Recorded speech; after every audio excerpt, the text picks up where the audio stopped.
you all for coming today. I know it's a Friday afternoon and you'd probably rather be spending your time doing something else, but hopefully we can make good use of this time. Like I mentioned, for those that you have just entered, thank you. Grab something to write with or open up a Word doc, because we're gonna do some planning while we talk about planning and time management. And so as we get started, I'm gonna go ahead and share my screen. So we're trying to talk today about how to work smarter.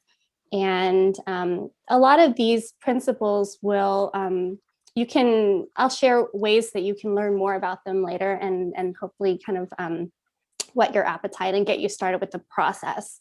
And so because today's conversation is going to be interactive, I'm going to ask that if you can share in your chat, or if you're on your phone and the chat isn't as accessible, if you'll unmute and share out loud, because we're going to have some shared spaces. I wanted to kind of talk about a participants pack. So let's be professional as we're talking today, use appropriate language in the interactive parts. Let's have some respect for each other as we come from different identities and backgrounds. We all welcome each other's voices here. And please be present. I'm already so amazed that you called in on a Friday afternoon, so let's use this time together. You are all brilliant in your own ways, and I'm really glad to be sharing this space. So use this as a hive mind to share with each other as well. And this is a Texas bluebonnet. Here's the picture I selected. I hail from Texas, and so I really miss seeing some of the bluebonnets like wildly growing. So sharing that a little bit with you today. All right, so as we get started, I wanted to, ask you a little bit about why you're here. And so we're going to talk about this idea of avoiding good goals and having really, you have really good goals, but it's a bad strategy. So we're going to avoid that today. That's going to be the crux of today's conversation. But before we do that, I'm just curious, what in particular do you want to get out of today's conversation? You can share that in the chat, or you can unmute, or I have this thing called the whiteboard. Have y'all used the whiteboard before? So to use the whiteboard, you go to your view bar, and then there's a ... and you click on that, and it allows you to annotate it. Okay. What do you want to get out of today's conversation? Oh, Neha found it. Thank you, Neha. You can use the text or the draw. Again, you could throw things into the chat as well. Different ways to participate today, or you can unmute. It's all welcome.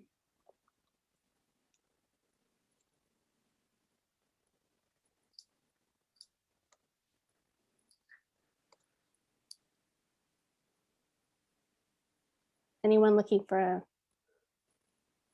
oh, we got here. It's like I'm at the edge of my seat. I don't know what Ron's going to say. How to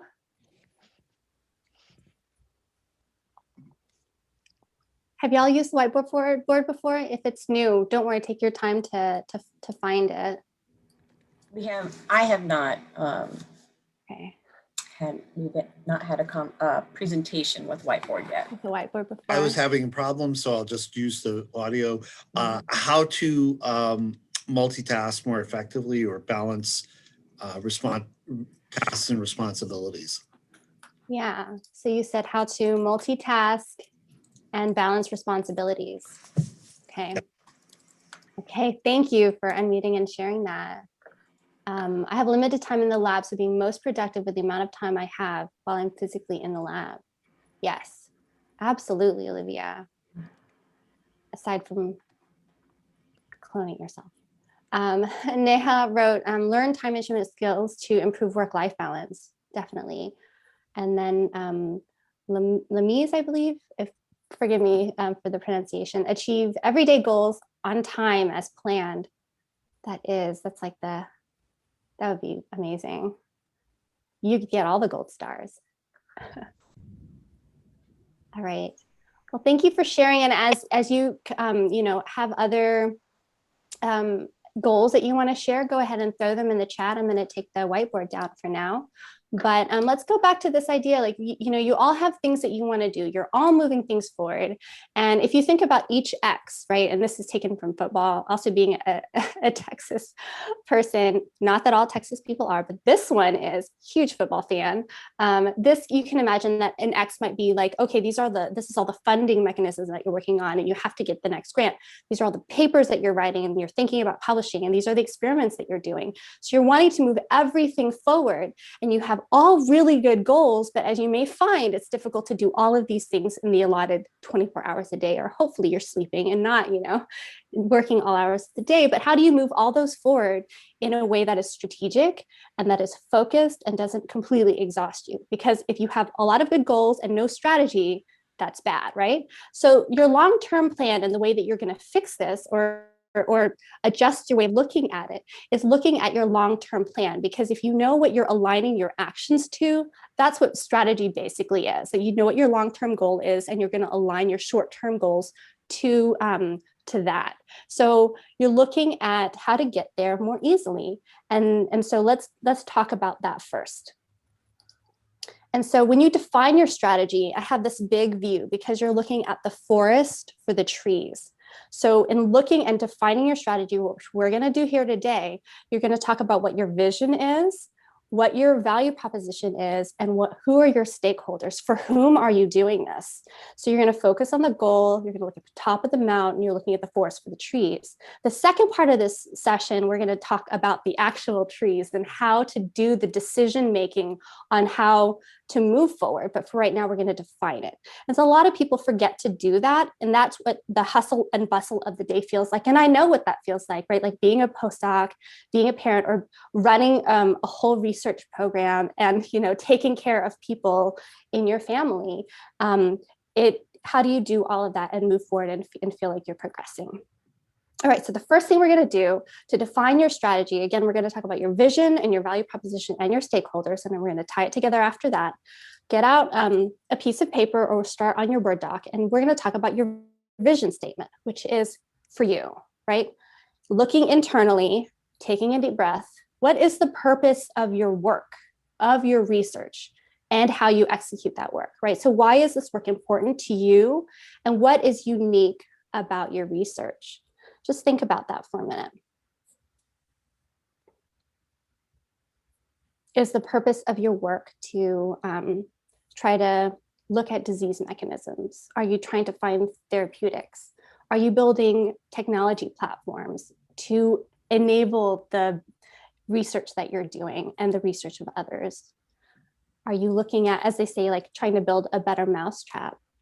Are you trying to look at the intersection of something? What is your vision for your work? Why is it important to you?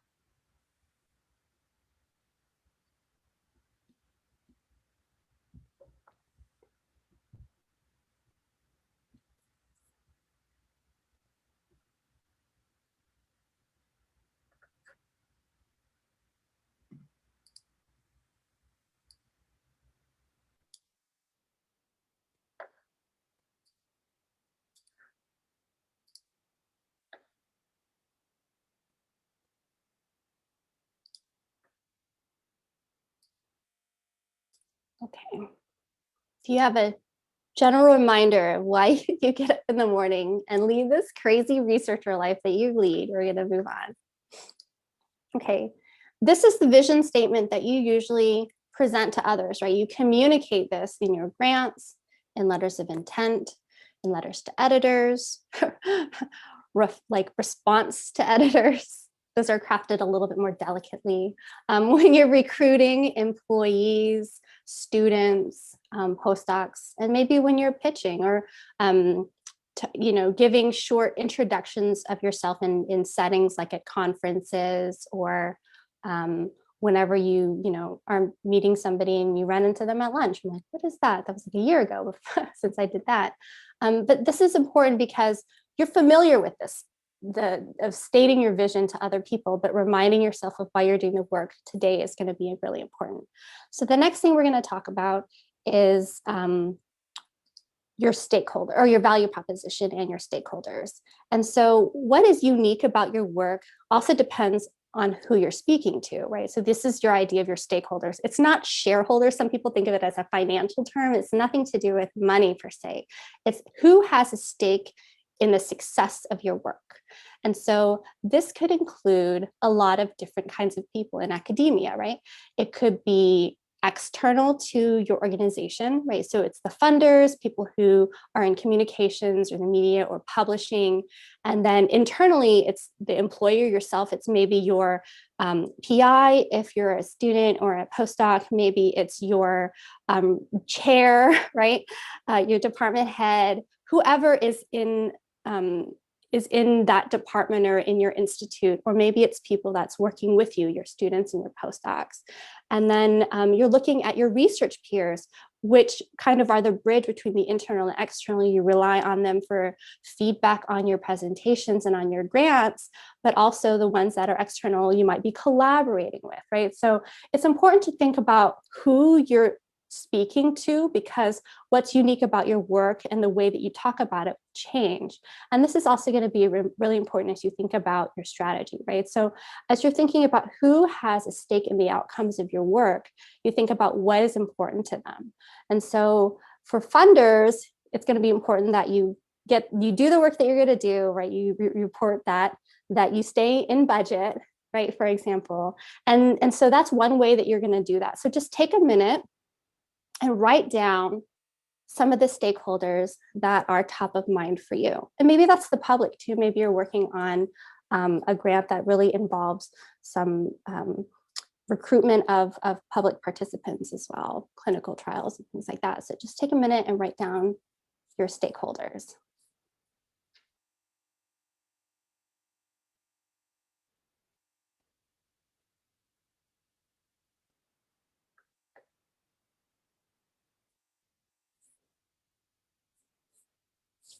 I have an example here.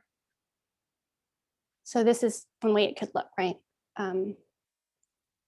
This is based on research I used to do, right? So why is your work important? I developed therapies for Parkinson's disease. What's unique about it? My particular expertise is neuroinflammation, and I investigate compounds in primary cells and mouse models, because it's important to write all the ways that are unique about your work, and then who has a stake in the outcome, right? Then that would be fellow grad students, postdocs, PI, funders, public, okay. Michael J. Fox Foundation. This is one example of how to write it down. So I'm going to give you another few minutes.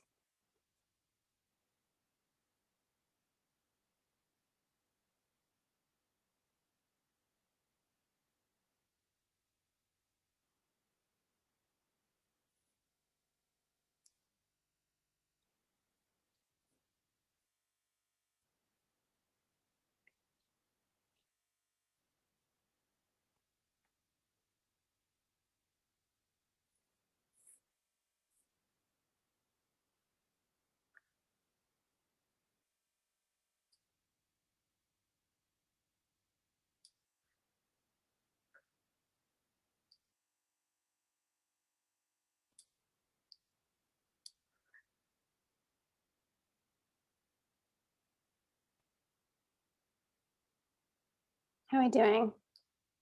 Anybody done yet? You can give me that little like reaction that's like the starburst or the confetti. But if you need more time, give me a thumbs up.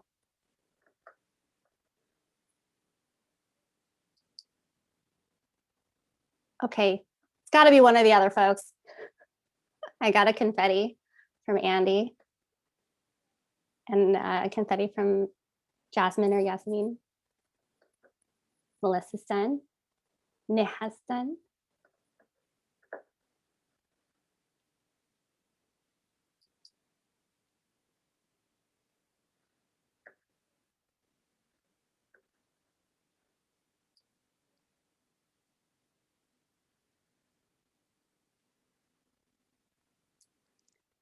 It's really important to think about this, and we're going to go over it a little bit more. But as you make decisions, say I'm going to put my like graduate student hat on, and you see your data and you have experiments that might move you in other directions.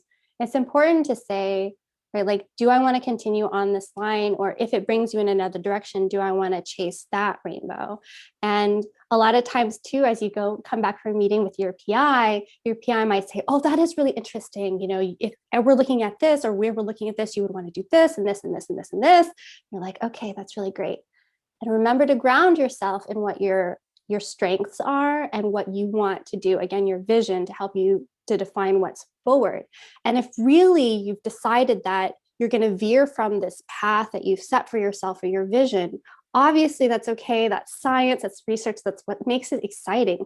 But then you need to rewrite your vision and your value proposition and your stakeholders so that the next move that you're doing, you're not veering either back or right, like that you're keeping on a path. And so that's one of the things, not to say that it's rigid, but it helps you to remember that you have a good strategy, not good goals. Because you can be productive, but you can be productive and it not like move you forward in any way. All right. How are we doing? Any more people finish up? You want to celebrate with some confetti?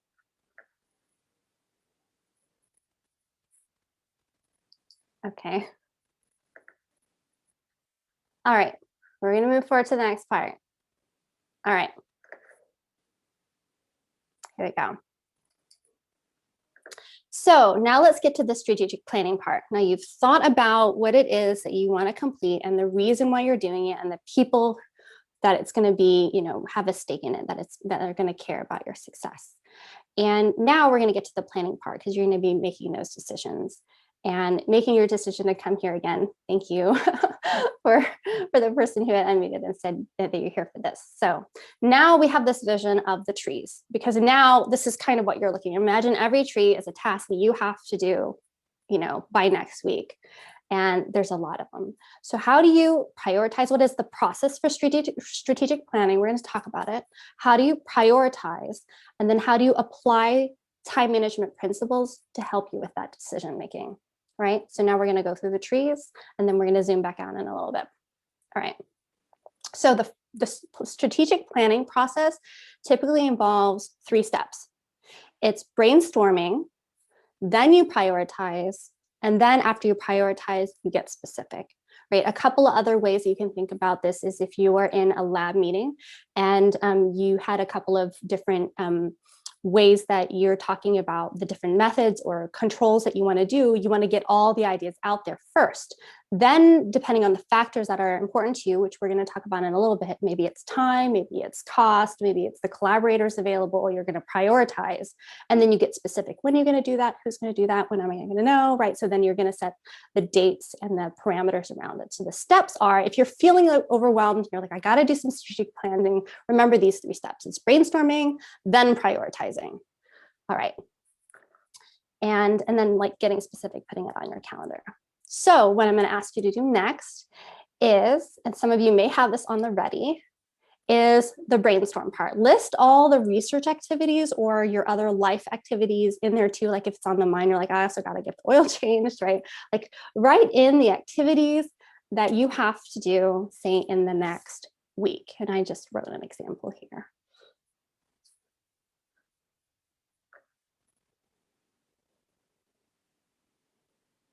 The brainstorming phase.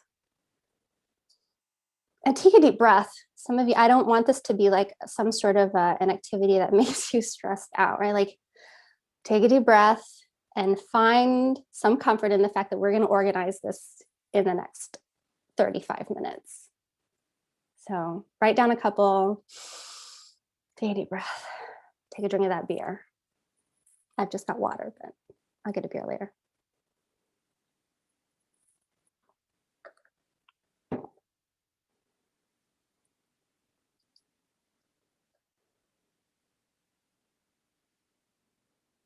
How are we doing?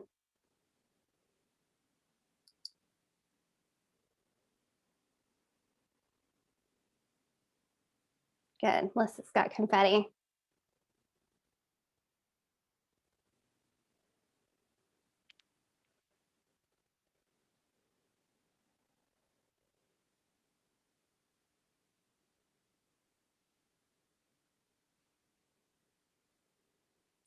I'm going to ask in the next phase in the next step, as we talk about prioritizing your steps, I'm going to ask for a volunteer. And so if you are willing and brave to be the volunteer, I think you'll get some like instant strategic planning coaching right now if you're willing to be that person. So just be thinking if that's something you're willing to do. I'm going to ask for a volunteer. All right, so you're writing down all the things. Does anybody need more time? You give me a thumbs up if you want more time. Let me pull up the chat if anybody's written anything in the chat too. It is. All right.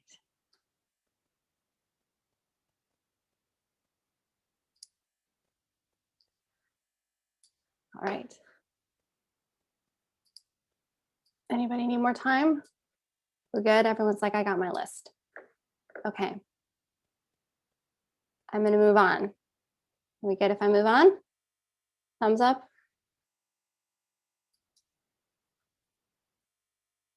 Thank you. Thank you, Jasmine. Thank you, Justin. Okay. My like N of 2 over 30 is, I'm like, but it's validation, so I'm going to move on. It's not majority, but I'm going to take you as like the representative voice. Okay, here we go. All right, so after you've brainstormed some, written it out, maybe it feels good to list things that you've been holding in your mind, you're going to prioritize. So to prioritize, there's different ways to do it, but I'm going to introduce to you this thing called a 2-factor matrix or a 2x2. And you're like, you got to be kidding me, T, that's an XY axis. XY graph, right? We're going to talk about why this is a really, really good planning tool. And it's what you do is you define the factors that are important to you in completing your research, right? And then what you do is you define a zone for doing the activity itself. So I'm going to share my whiteboard again, and we're going to do this activity live. And let me see here. I'm going to find my screen. Okay, here we go. So this is where I'm going to ask for volunteer. Would anybody be willing to share with me 5 activities from their list? Any takers? I'll tell you, when I did this for the, I forget which department it was now, maybe cancer bio, a faculty member offered, and they were a faculty member and a postdoc were planning to submit to a grant. And so they were talking about their activities and they narrowed down the methodology they wanted to use. And afterwards, a faculty member was like, thank you for doing that. That really helped us. We were stuck with this thing. So right here, I'm telling you right now, we can figure out some stuff, make some decisions.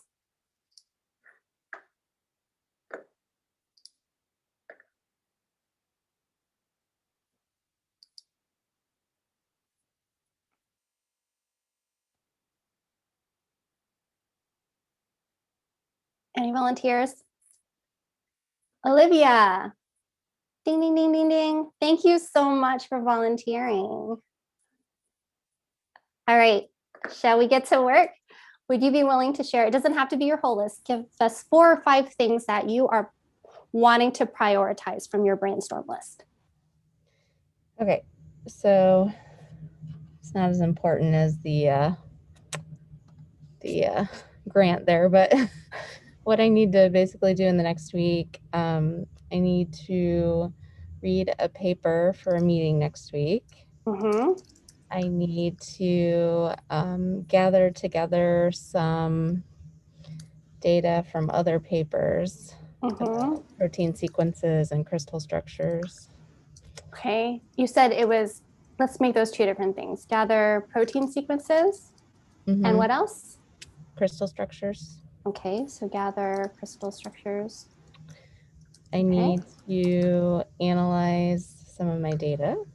Okay. And I'm troubleshooting an assay. Okay, you're like, and that's just Monday. Okay. Okay, anything else you want to add in there? That's it for now. All right, thank you so much. Now let's talk about defining the axes. Let's label them. What is important to you as you're making this decision? And there's no right answer, right? And the thing is about the 2-factor matrix as you're defining the axes is that you can do them again and again. And the first one is just like your general feeling, right? When I was interviewing consultants about this, they were talking about how they'll sit in a team and they'll do a 2-factor matrix, and then they'll figure out the things they want to move forward, and then they'll take those and do a 2-factor matrix. So I'm not suggesting that, but let's just start with a general, that's an example of use. Let's start with like what's important to you as you're making this decision. Time. Absolutely. Okay, so time. And?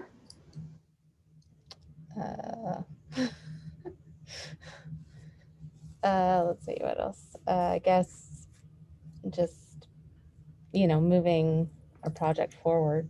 Yes, moving a project forward. How much is it going to move you forward? Okay, moving a project forward. Excellent. Okay, so what we're going to do now is I'm going to ask you to tell me where to place A, B, C, and D. How much time is reading a paper going to take, and how much more is it going to move you forward? Tell me to go. Where do you want it?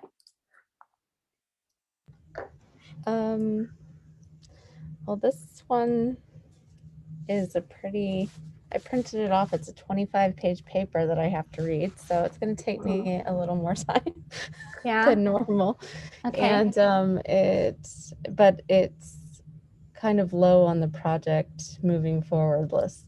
Okay, so like here, or do you want me to move it? No, that's fine. Okay, and what about gathering protein sequences? That will be higher on the moving project forward list, and probably equal, well, no, a little less time. Okay, so here. And then what about gathering crystal structures? Probably equivalent to B. Okay, so I'll put it right here. Is that okay? Sure. All right, analyzing data. So time will be longer, but it'll be much higher on the moving project forward list. Okay, do you want it here or do you want it up here? Where do you want it? Here's good, sure. Up here, analyzing data. Okay, and then what about troubleshooting that assay? Yeah, E is probably pretty close to D. Okay, so put it over here. Sure. Here. Okay, so now you've laid out some of your tasks that you need to do in the next week, and thank you for sharing them. So what you want to do is define the zone of action, as I call it, or where are you wanting to be, right? So you're obviously wanting to be at a place where it doesn't take that much time, but you want it to be very impactful, right? Like you want to be kind of like here, right? And I kind of drew that, so that's it hits some of them. So based on this alone, you would say, well, the thing that's going to make me move my project forward and be the most efficient for my time is to do the gathering of the protein sequences and the crystal structures. And I'm going to reevaluate reading the paper, or maybe I decide if it's something I really need to do, this is where the time management principles come into play. Just because it's outside of your zone doesn't mean that you're not going to do it, right? What you want to do, because you're just like, God, I really do need to troubleshoot that assay because the next step depends on it really highly, right? So maybe your other factor here is how much work can be, or do other factors depend on it, right? Like maybe you have to email a collaborator to get an answer. It's kind of like shooting an assay. You need to troubleshoot the assay so you can do the assay, right? So maybe here the fact that it relies on another task is really high, where here you're like, this is just me. I'm just doing this myself. Again, this is reliant on me. This is reliant on me, and this is reliant on me, right? So you can define what that is. So another one of these, the circles could be, right, the amount of, if you were analyzing different experiments, you're like, maybe this is the cost of the thing, right? It allows you for a third dimension. So one of the things that you can then do is, I'm going to take the circles away for now, is you can ask yourself, if you really know that you need to do that thing next week, is there anything that didn't make it into the square that you really need to do next week?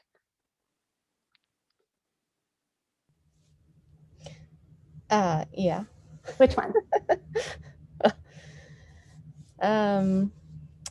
Really all of them, but I would say like D has to happen for sure, because that's also for a meeting. Okay, so D has to happen. And A also has to happen for this meeting. Okay, A has to happen. Okay, sounds good. and the troubleshooting. It'd be nice if it happened by next week, but But it's okay not to. it's okay. Yeah. Okay, at least we took something off. Okay, great. So now what we're gonna do is we're gonna talk about the time management principles. So when it comes to time management, there are 4 ways that you can make your decisions. And you just talked about one of them, which is delaying it. You can delay E. So I'll write that here. I had chalkboard. I'm like, this is the only time ever that I've missed a chalkboard. Let's see here. All right, so you can delay the action. Another thing that you can do is you can diminish the action, right? So diminishing would be, how do you get D to be less time that it's the same amount of time it would take to get into like whatever, however you've defined that, like hours, minutes, how could you diminish D, right? And then what you would do is you could break that down into like, you know, D1, colors, D1, and this is like D2, and then you're like, okay, now I could definitely get D, I can do D1. D2 still maybe not. Same thing with the paper, they're just parts of it that you can read. I mean, I wouldn't recommend reading like odd pages, right? Like you want to read, but maybe there's like a section that's most useful, so then you can like break it down that way. So that's how you would diminish it so that it's doable. Another principle from time management is you can delegate it. Is there anybody to whom you can share the work? And this is really difficult for a lot of researchers because a lot of the work is reliant on you and you're moving it forward, or decisions that you have to make. But the beauty in this technique or this particular tool of delegation is it helps you to think again about what's necessary and where the decisions are made, right? And so that's one option as well. And then finally, if it's at all possible, you can delete it, right? And this is one of those things where I use a calendaring tool, a time management tool, where it's not a tool per se, it's a practice where I'll put every task, like for each one of these A, B, C, and D, I'll estimate how much time it takes, and then I'll put a calendar block on that, like on the calendar. And then the number one mistake, actually, let me ask people, I'm going to stop here for a second. So those are some options. So I'm going to ask people, what is the number one time management mistake that people make? You can guess. You can unmute or put it in the chat. Overestimating your time. Overestimating your time. Not planning. I would say actually it'd be underestimating the amount of time something new will take. So if like taking Olivia's example, like gathering sequences and crystal structures, is if you know, if it might take, in my mind, that on the outside it might take only 15 minutes, but it takes me like half a day instead. Yeah, That's absolutely. Yeah. Any other guesses? Prioritizing a task because it's been on the list so long, but not recognizing the priorities may have shifted. Absolutely. Maybe that thing needed to have been like deleted. If I move something on my calendar twice, it's kind of like bullet journaling. If I move it twice, I'm like, apparently that's not a priority to me. I'm going to revisit it whenever I strategic plan again. Absolutely. Any other?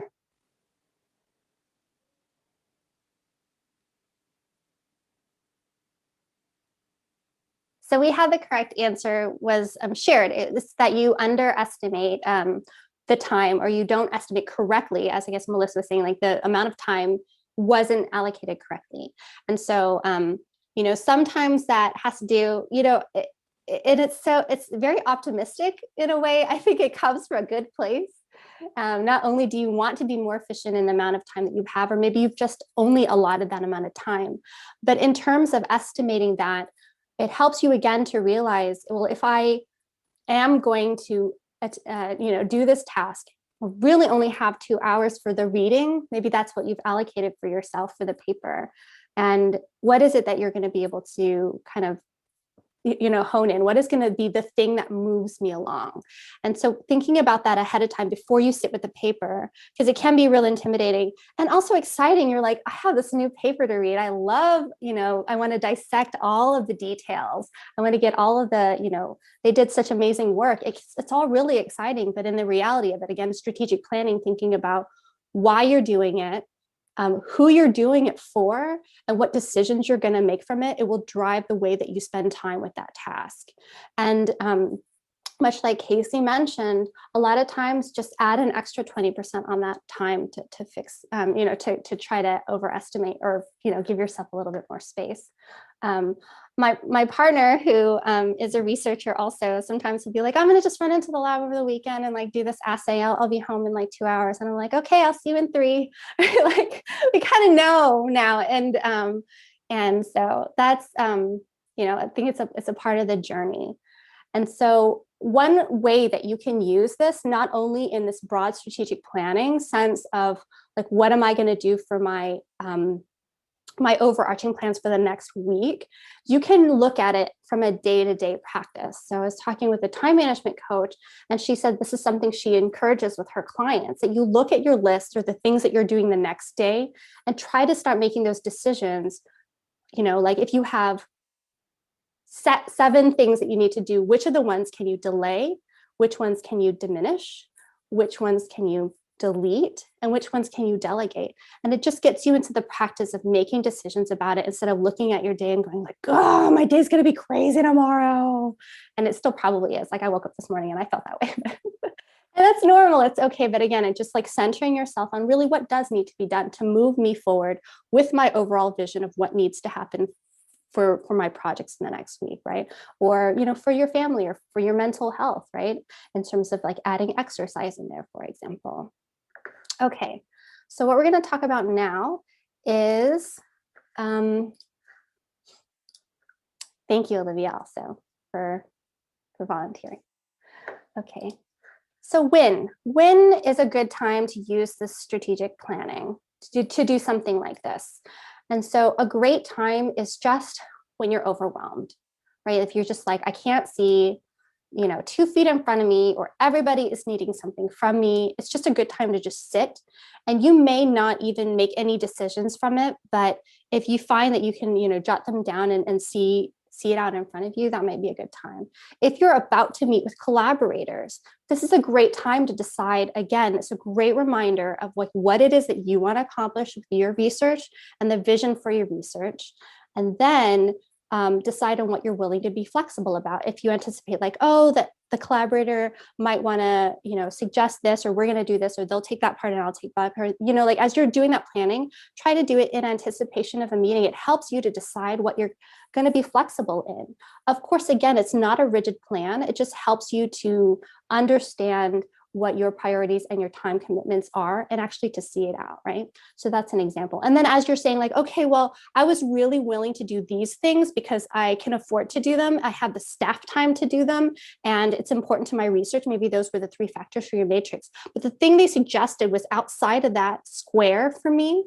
Then you're asking yourself, okay, how can we, but it's really, really important to them. And I've learned that it's really important to me. How do we get that into the box in terms of diminishing it, delegating it, right? Same thing, using those 4 Ds.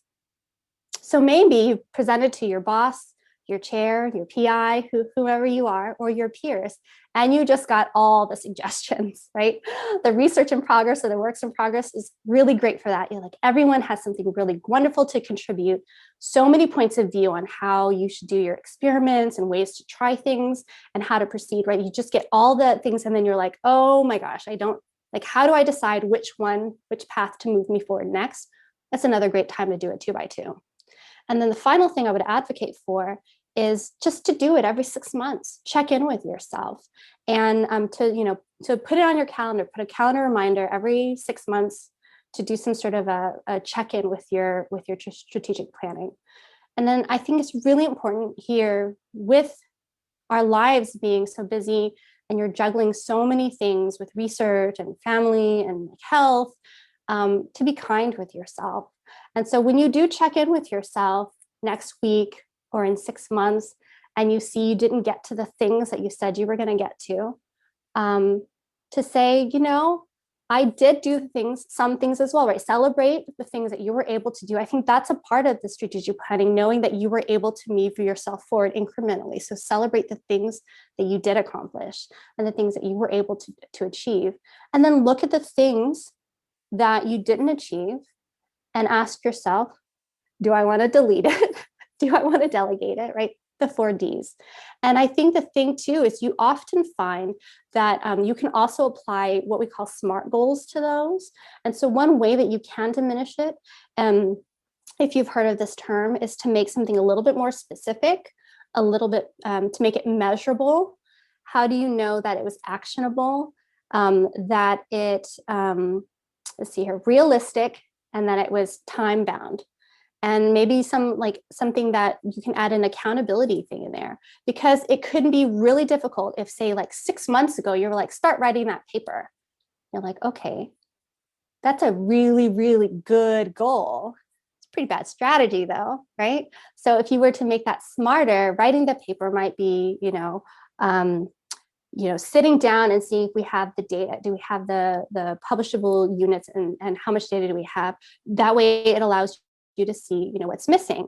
You can make it, I'm going to sit down with that postdoc or that grad student every week for the next, and just kind of touch base, right? So now it's time bound and there's somebody accountable to work in, and then you can work on your small goals as you go along. But you can apply these to make it a little bit more specific, measurable, realistic, and time bound to be helpful, right? I mean, you could do the same thing about like, I'm going to clean my house this weekend. Great goal, not very strategic, where I'm like, okay, I'm going to vacuum 2 rooms by Saturday afternoon, and maybe I'm going to clean the sinks on Sunday, and my partner's going to do that. So then again, that's an example of making it more specific, because it's easier to tackle something if you know exactly what it is that you're going to do. That's a great one to delegate to. I'm like, hey kids, you're going to help me clear out the dishwasher. So again, it helps again to define what it is. All right, so I wanted to kind of share this other thing, which is if this is what you're interested in, right? Like we started part of the work today. Why is your work important? Do I collaborate to get it done? If these are questions I have, do I do it myself, or do I collaborate with someone? What are my strengths and weaknesses when it comes to my research? What about the political environment, social environment that I'm in? What about collaborating specifically with industry or pharma? Can I set deadlines for others? And how do I balance things? How do I manage my resources? This is a part of the course that I put together that Melissa introduced at the beginning. It's called Business Concepts for Life Scientists. And so each one of those squares has a business term to them. And we've created videos for you to watch, and also a podcast, because this was first developed with only videos. And then whenever I presented it at UT Southwestern, the researchers there were like, this is all really great, but I can't really watch the videos while I'm on the bench. Could you make me a podcast? So we wrote another grant and got the sourcing for it. And so you can find these on iBiology. Again, like it's all free. I make, no money from it. This is all for you, because I really believe in free access. And the videos, we aimed to make about 20 minutes on one speed. And so, you can make it as quick as you want as you listen to it. There's also a podcast, Strategy for Scientists. We had a lot of fun making that. And then the last thing I wanted to say is that what you've done today now is explored what was important to you. You've assessed the direction you want to take, and hopefully you're going to write it out in a plan. What I was going to do is give you a little bit of time to kind of calendar if you want, and put it in there. And so if you want to open up your calendar and start putting in some deadlines or reminders or milestones, or if you want to keep working on your 2-factor matrix, that's really great. The last thing, while you are pulling up your calendar, is I wanted to, let me see here. Is there a poll? I don't know if Melissa, if we mentioned this before. I think we have to do the poll before we get on Zoom. Okay, can you just do a very simple poll that just is the answer is yes or no? Oh, right here. Yes, I can do Yeah? that. Okay. Don't worry about the question. I'll ask the question. I just have a yes or no. Okay. 1 second.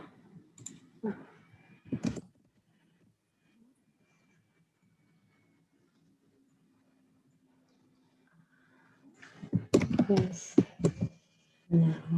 Okay, what's the question? The question is, have you done an IDP?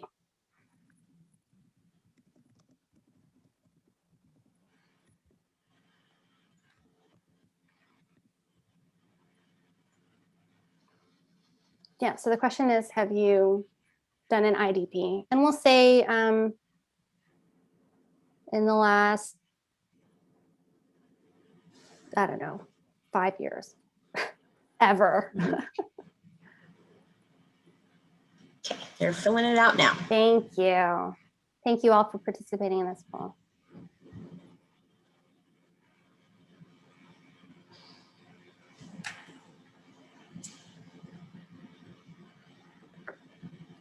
Melissa and I were talking about metaphors before. Like when I have my slide deck, you can see the slides that are coming up like it's ESPN. And it's like the same thing with the polls coming, like the poll results. I'm like, oh, it's like the scores. And then, okay.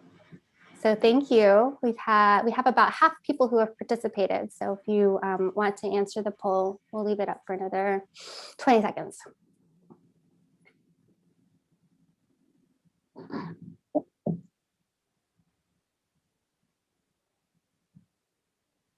All right, 2/3 have voted. Okay, I'm gonna go ahead and end the poll. Here are the results. So to the question, have you done an IDP in the last 5 years ever? The answer, 15 out of the 20 people said no. Well, surprise, surprise, you can answer yes, because that's basically what we did today. We did an IDP. I call it the sneaky IDP presentation. Because that's basically what you do. You are assessing the skills you want to improve or the activities that you're wanting to do. Then you're writing a plan for them, and then you're putting them down in a calendar or something like that. And if you want to go into the IDP tool, you can put in your tasks and then set yourself a reminder for a calendar date, right? And then it'll email you and say like, hey, did you do that thing yet? Did you analyze your data or optimize your assay, for example, for Olivia? And so that's one way to do it, or you could do it for yourself. And so the IDP, I know it has a really bad like rap. I actually have worked for 2 of the IDP authors, and they keep saying like, no, I think people misunderstand it. So I feel like I'm an IDP ambassador. You just did the process. Hopefully it wasn't a terrible, it was a little bit enjoyable, not too stressful. And it's basically strategic planning. So with that, I wanted to just end with a thank you and a chance to just answer some of your questions, because I don't know if you have additional questions about the strategic planning process or moving forward, or if you want, please throw into the chat some of your best time management tips. I mean, like I said, we're all busy individuals here who have figured out to navigate this research world. And so if you have some tips, feel free to share it with the Hive Mind and throw it in the chat. Thank you so much. I have a question. Yeah. So I'll start out. So when you're doing your strategic planning, do you keep like your work separate from personal, or are there times where you might have to merge that? Yeah, that's an excellent question. I think when you're looking at things like tasks that you need to get done, that makes a lot of sense to merge them, because you just have a certain amount of hours in a day to take care of other things in your life. And so I've seen it done that way, where people are doing that. I've seen it done also where you do it separately, where you're like, okay, do I really need to get the thing on the car fixed this day? Or I do need to go in like, blah, blah, blah, whatever it is that you need to do. And then what you do, this principle is called time mapping. And what you do is you set the times of day for personal things and for work things. And so then that helps you to separate. And so you'll say like, okay, well, this is the personal time that I have. And then you can prioritize within that. So the idea of time mapping is also really interesting. I saw a graduate student at WashU use it really well. And so for example, if you know that your most productive time of the day is in the morning, then you're going to want to reserve that for your own time. Like either it's, you're going into the lab, or you're working on your writing or your progress reports, whatever it is that you're doing. If that's your most productive time of the day, you map that out by saying like, okay, these hours are my working time. And then, because email is often ways for you to communicate and for people to tell you what they need, you can do email after that, right? And then you set an hour, like I'm just going to do an hour for emails, or I'm going to do a half an hour for emails. And then you time map it again, like I'm going to have meetings on like Monday, Tuesday, and Wednesday, but no meetings on Thursday afternoon, protected time for more lab work. So this idea of setting time maps and chunks of time to protect for your priorities is a really good tool. So I had referenced that grad student at WashU. So I was working with him on some application materials, and he was saying, okay, I'll tell my, I'm going to email my PI. She knows that I check email at 1 o'clock. And I was like, tell me more. And so he had worked it out with his PI that he is really productive in the morning. So he would go in and do his lab work, and it was comp bios. And then he was also working on his data in the morning. And he and his PI checked in with each other on what they needed at 1 o'clock and at 5 o'clock. So there wasn't this like idea of emailing all day or slacking all day. And I know sometimes that's not, like sometimes that's necessary, right? Like you have people who are working on new assays and you need that. But again, just have a block of time where you're like, hey, Thursday afternoons, I'm not going to be on Slack. And so again, that idea, and I was like, having that seems so foreign to me, because when I was a grad student, I always wanted to be available to my PI. And this idea of saying like, you can catch me at 1 or 5 was like really odd. But he said that he explained, again, you want to go from a place of like shared ground, like this is going to make me the most productive so I can move forward on the things that we want to do. And so if that's okay with you, does it work for you if we like email at 1 and at 5? Or if that doesn't work for them, maybe you got kid responsibilities at 5 and you're like, can you make it 4 so I can answer you before I leave at 5, right? It's about that communication. So not only do you make your time map, but you have to talk about it with the people who are your stakeholders, right? So when I was making my time map, for example, I said, I'm not going to do any meetings on like Friday afternoon or Friday mornings and on Tuesday mornings. And for my kid time, it's like after pickup, and I would play with the kids. And then on Saturday, like I'm only sharing this not to share my personal life, but to say with you, okay, well, this is really great. And then we looked at my partners, right? And he, we'd be like, okay, this is the time that I would like, what does it look like for you? And then we were able to map it and communicate with each other. And so it allows you to, again, prioritize and talk with your stakeholders on what that looks like. And so, and you can be like, okay, I'm making dinners 2 nights a week. Which dinners are you going to be? And again, it's not rigid. It's just a way to communicate and make sure everyone's on the same page. But that's an example of a time map, and how if you're interested afterwards too, I can share an example of my time map, Melissa. And then if you want to share, I'm going to send my slides to everybody too. So you can have my slides if you want them to. Great, thank you. Yeah. Are there any other questions?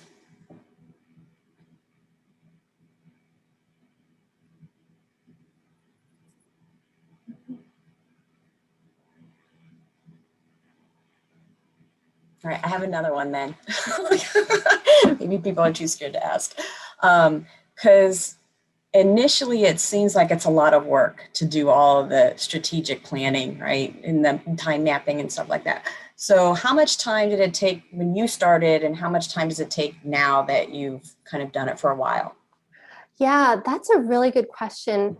Sometimes it depends on what I'm doing it. If I like just came back from a conference and I just want to download all the information, then I'll just do it to get a feeling for it. If you're trying to make a quick decision, it doesn't have to take too much time. I think it depends on how much processing you're needing to do and how big the decisions are. Like I also make this joke that, if, we're talking about where we want to get dinner, right? We're just like, okay, we're going to map it on like, how far is it do we have to drive, how kid friendly is the restaurant back when we could, right? And then we would map the restaurants, and then I'd be like, oh, okay, well, obviously it needs to be in the square, but really I just kind of wanted to eat Thai food, right? So sometimes you have a gut feeling on what you need to do, but then it just reminds you of like, so then that didn't take very much time. So yeah, it depends. Okay, great. Yeah. And I guess I have one more time management tip to share, and this is from my postdoc advisor. He shared this idea of something called touch at once, which is whenever you open an email or you have a task, you do it right then. because if you don't, then you're thinking about it and then you're coming back to it. So really you've spent twice as much time on it. So if you're opening it, same thing, like you get the mail in and you know, you have a bill, if you're able to take care of that bill, then open it up and take care of it. But if not, put it aside, because you only want to touch things once, and that will make you more efficient too. Same thing with an email. If you're going to open it to read what they need, are you going to be able to answer that? And if not, you know, or just like take the time to answer it. So, you know, that's consider that, just like let it marinate and see what that looks like, or notice for you how often you do or don't do it. Because I noticed I got into the bad habit of like reading my emails at night and then figuring out what I wanted to do, prioritize, and then it would keep me up at night. And in the morning, I'm like stressed out and like, okay, you know what? I'm gonna just touch it once. So I'm gonna wake up in the morning and just handle the email then, and then get through with my day and then answer email again at noon, right? So those are just some other ways to approach the idea of taking care of something as you come along. Thank you. All right. We have like 2 minutes before it turns 5 o'clock and everybody turns into a pumpkin. Does anybody have a last minute question? And this is my email if you would like. Thank you so much for taking the time to attend today. I hope that it helped you with some of your planning. And if you have any, like I said, any questions, please feel free to reach out. Thank you. Thank you so much. And we will be making this presentation available probably next week. We have a YouTube page and I'll send it by email to the whole department. So thank you all.